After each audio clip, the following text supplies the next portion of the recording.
Baiklah, Assalamualaikum warahmatullahi wabarakatuh. Perkenalkan, nama saya Hayatun Nafsiyah Mutmainnah dengan NIM 1901011001, Prodi S1 Keperawatan semester 5. Baiklah, di sini saya akan mempresentasi atau menjelaskan tentang anatomi sistem integumen. Anatomi dan fisiologi kulit. Kulit merupakan organ yang paling luas permukaannya yang membungkus seluruh bagian luar tubuh, sehingga kulit sebagai pelindung tubuh terhadap bahaya bahan kimia. Cahaya sebagai pelindung tubuh terhadap cahaya matahari mengandung sinar ultraviolet dan melindungi terhadap mikroorganisme serta menjaga keseimbangan tubuh terhadap lingkungan. Kulit merupakan indikator bagi seseorang untuk memperoleh kesan umum dengan melihat perubahan yang terjadi pada kulit. Misalnya, menjadi pucat, kekuning-kuningan, kemerah-merahan, atau suhu kulit meningkat. Selanjutnya, memperlihatkan adanya kelainan yang terjadi pada tubuh atau gangguan kulit karena penyakit tertentu. Baiklah, selanjutnya bisa kita lihat sistem anatomi kulit. Di sini anatomi kulit adalah lapisan atau jaringan yang menutupi seluruh tubuh dan melindungi tubuh dari bahaya yang datang dari luar. Kulit merupakan bagian tubuh yang perlu mendapat perhatian khusus untuk memperindah kecantikan. Kulit disebut juga integumen atau kutis yang tumbuh dari dua macam jaringan, yaitu jaringan epitel yang menumbuhkan lapisan epidermis dan kelenjar peningkat atau penunjang yang menumbuhkan lapisan dermis atau kulit dalam. Selanjutnya, kulit mempunyai susunan serabut-saraf yang teranyam secara halus, berguna untuk merasakan sentuhan atau sebagai alat raba, dan merupakan indikator untuk memperoleh kesan umum dengan melihat perubahan pada kulit. Selanjutnya, lapisan kulit di sini terdiri dari yang pertama yaitu epidermis kulit atau kulit ari. Lapisan paling luar terdiri dari lapisan epitel gepeng. Unsur utamanya adalah sel-sel tanduk atau keratinosit dan sel melanosit.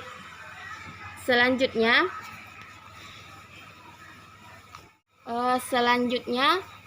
kulit ari terdiri atas beberapa lapis sel. Sel-sel ini berada dalam beberapa tingkat pembelahan sel secara mitosis.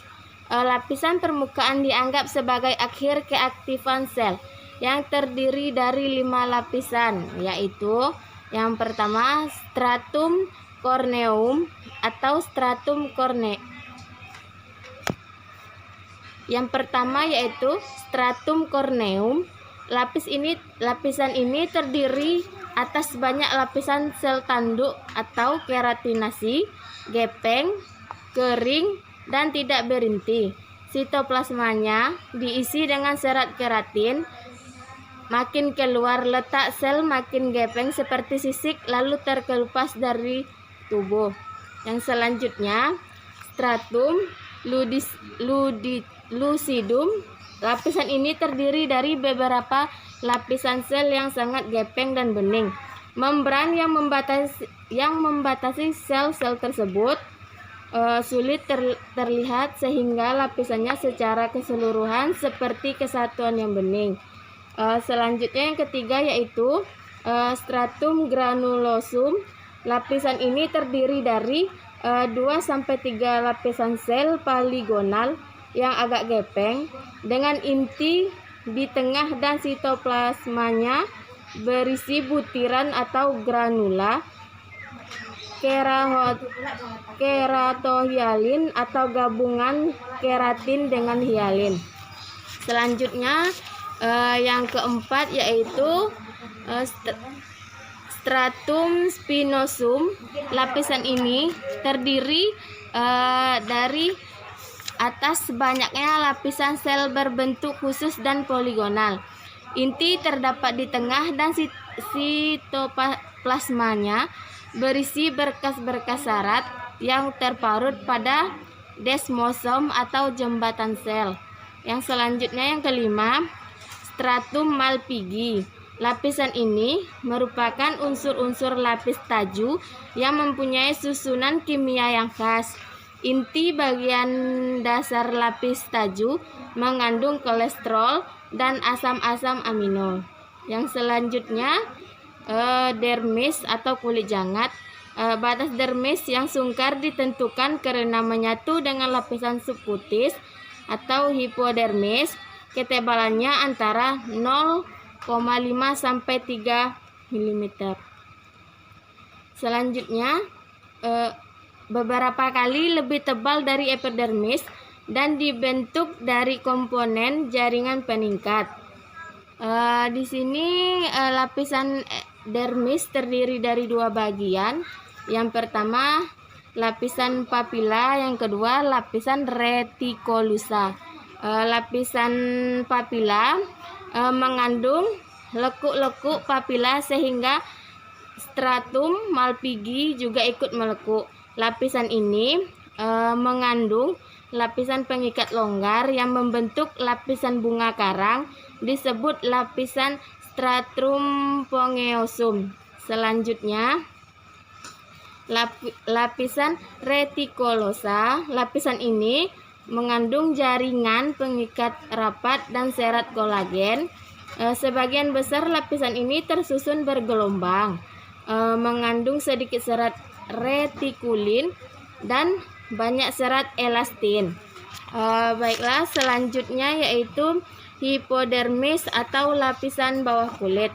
Hipodermis terdiri atas jaringan peningkat longgar, komponennya serat longgar, elastis, dan sel lemak. Sel-sel lemak membentuk jaringan lemak pada lapisan adiposa yang terdapat susunan lapisan subkutan untuk menentukan mobilitas kulit di atasnya. Pada daerah perut, lapisan ini dapat mencapai ketebalan 3 cm. Sedangkan pada kelopak mata, penis, dan skrotum, lapisan subkutan tidak mengandung lemak. Selanjutnya yang kedua yaitu fungsi kulit. Kulit pada manusia mempunyai fungsi yang sangat penting selain menjalin kelangsungan hidup secara umum, yaitu yang pertama fungsi proteksi, yaitu melindungi. Kulit menjaga bagian dalam tubuh terhadap gangguan fisik atau mekanis, misalnya terhadap gesekan atau tarikan, gangguan kimiawi yang dapat menimbulkan iritasi atau lisol, karbor, dan asam kuat. Gangguan panas, misalnya radiasi, sinar ultraviolet, gangguan infeksi dari luar, misalnya bakteri dan jamur. Karena adanya bantalan lemak, tebalnya lapisan kulit, dan serabut-serabut jaringan penunjang berperan sebagai pelindung terhadap gangguan fisik. Selanjutnya fungsi absorpsi, yaitu menyerap. Kulit yang sehat tidak mudah menyerap air, larutan, dan benda padat. Tetapi cairan yang mudah menguap lebih mudah diserap. Begitu juga yang dilarutkan dalam lemak. Permeabilitas kulit terhadap CO2 dan uap air memungkinkan kulit ikut mengambil bagian pada fungsi respirasi. Yang selanjutnya yaitu fungsi kulit sebagai pengatur panas atau regulasi. Suhu tetap stabil meskipun terjadi perubahan suhu lingkungan. Hal ini karena adanya penyesuaian antara panas yang dihasilkan oleh pusat pengatur panas, medula oblongata. Suhu normal dalam tubuh yaitu suhu visceral 36 sampai 37,5 derajat Celcius. Untuk suhu kulit lebih rendah, pengendalian persarapan dan vasomotorik dan arterial kutan ada dua cara, yaitu vasodilati atau kapiler melebar. Kulit menjaga panas dan kelebihan panas dipancarkan ke kelenjar keringat sehingga terjadi penguapan cairan pada permukaan tubuh. Selanjutnya yaitu fungsi ekskresi. Kelenjar-kelenjar kulit mengeluarkan zat yang tidak berguna lagi atau zat sisa metabolisme dalam tubuh beberapa NaCl, urea, asam urat, dan anomia. Selanjutnya fungsi persepsi. Kulit mengandung ujung-ujung saraf sensorik di dermis dan subkutis. Respon terhadap rangsangan panas diperankan oleh perabaan diperankan oleh papila dermis dan Merkel Revier, sedangkan tekanan diperankan oleh epidermis. Selanjutnya yaitu fungsi pembentukan pigmen. Sel pembentukan pigmen atau melanosit terletak pada lapisan basal dan sel ini berasal dari rigi saraf. Selanjutnya fungsi keratinisasi. Keratinosit dimulai dari sel basal yang mengadakan pembelahan.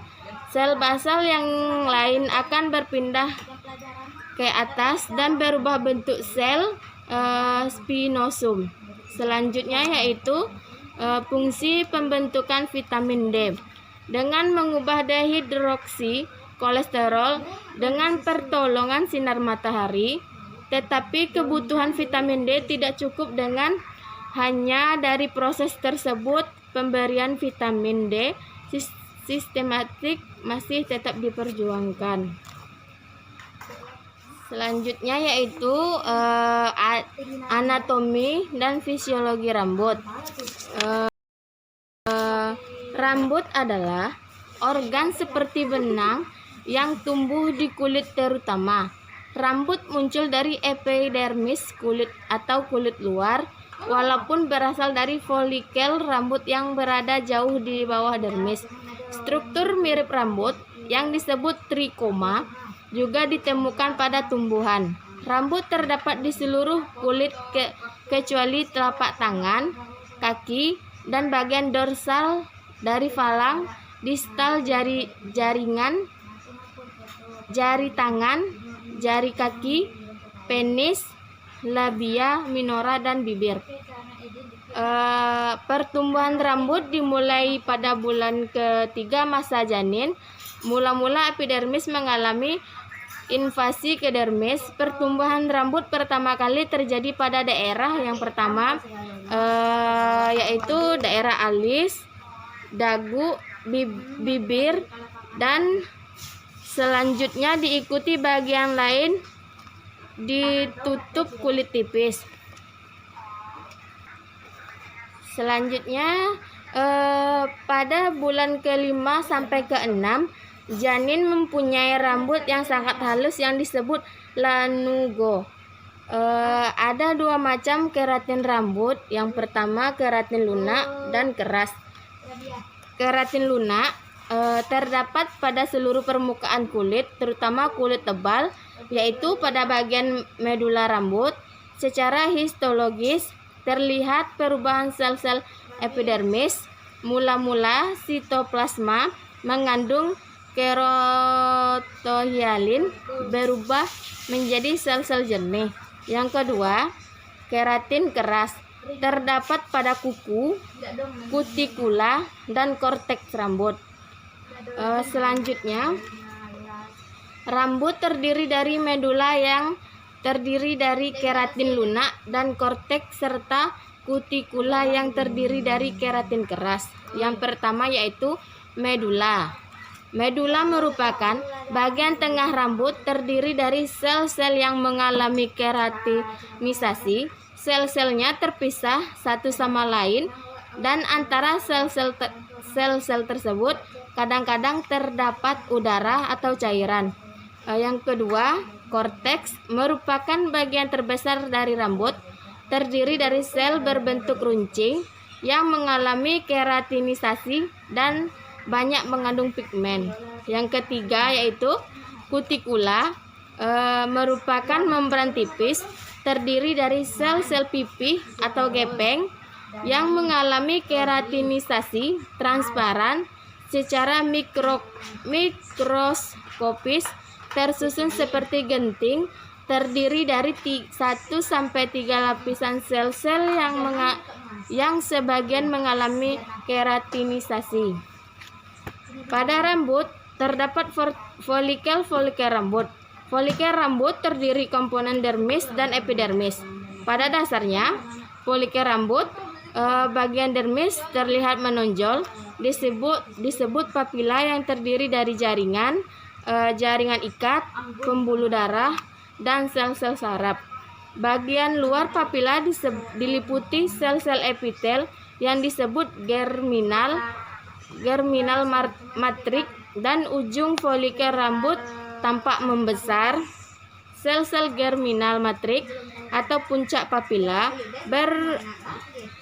berproliferasi membentuk rambut yang dapat tumbuh keras. Selanjutnya yaitu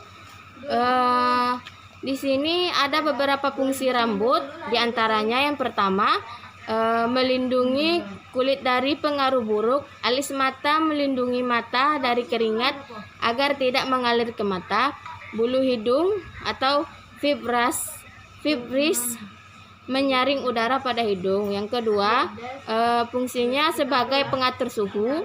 Yang ketiga, sebagai pendorong penguapan keringat.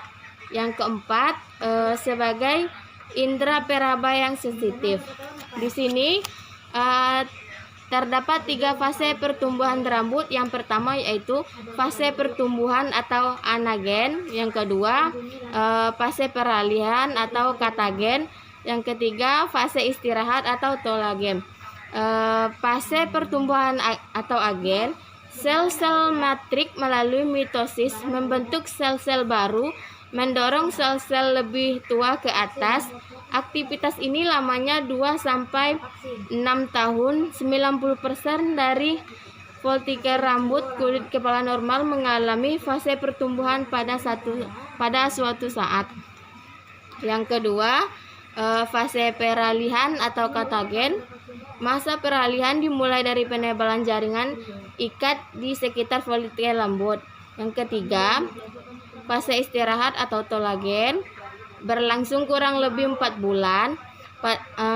Rambut mengalami kerontokan 50-100 lembar rambut rontok dalam tiap harinya. Baiklah, selanjutnya kita masuk ke anatomi dan fisiologi kuku. Bisa dilihat gambarnya. Kuku tumbuh dari sel mirip gel lembut yang mati, mengeras, dan kemudian berbentuk saat mulai tumbuh dari ujung jari. Kulit ari pada pangkal kuku berfungsi melindungi dari kotoran. Fungsi utama kuku yaitu melindungi ujung jari yang lembut dan penuh urat saraf, serta mempertinggi daya sentuhan secara kimia. Kuku sama dengan rambut yang antara lain terbentuk dari keratin protein yang kaya akan sulfur. Pada kulit di bawah kuku terdapat banyak pembuluh kapiler yang memiliki suplai darah kuat sehingga menimbulkan warna kemerahan seperti tulang dan gigi. Kuku merupakan bagian terkeras dari tubuh karena kandungan airnya sangat sedikit. Pertumbuhan kuku jaringan tangan dalam 1 minggu rata-rata 0,5 sampai 1,5 mm. 4 kali lebih dari pertumbuhan kuku jari kaki. Pertumbuhan kuku juga dipengaruhi oleh panas tubuh. Nutrisi yang sangat baik atau yang penting bagi pertumbuhan kuku. Sebaliknya, kalau kekurangan gizi, atau menderita anoreksia nervosa, pertumbuhan kuku sangat lambat dan rapuh. Kuku adalah bagian terminal lapisan tanduk yang menebal. Bagian kuku terdiri dari yang pertama matrik kuku, yaitu merupakan pembentukan jaringan kuku yang baru. Yang kedua yaitu dinding kuku atau nail wile, yaitu merupakan lipatan-lipatan kuku yang menutupi bagian pinggir dan atas. Yang ketiga dasar kuku, merupakan bagian kulit yang ditutupi kuku. Yang keempat alur kuku, yaitu merupakan celah antara dinding dan dasar kuku. Yang kelima akar kuku, itu merupakan bagian proksimal kuku. Yang keenam lempeng kuku, merupakan bagian tengah kuku yang dikelilingi dinding kuku. Selanjutnya lunula, yaitu merupakan bagian lempeng kuku yang berwarna putih di dekat akar kuku, yang di dekat akar kuku berbentuk bulat sabit. Selanjutnya eponikum, yaitu merupakan dinding kuku bagian proksima. Yang selanjutnya hiponikium, merupakan dasar kuku. Baiklah, sekian video dari saya. Jika ada kata-kata yang salah mohon dimaafkan. Saya akhiri. Wassalamualaikum warahmatullahi wabarakatuh.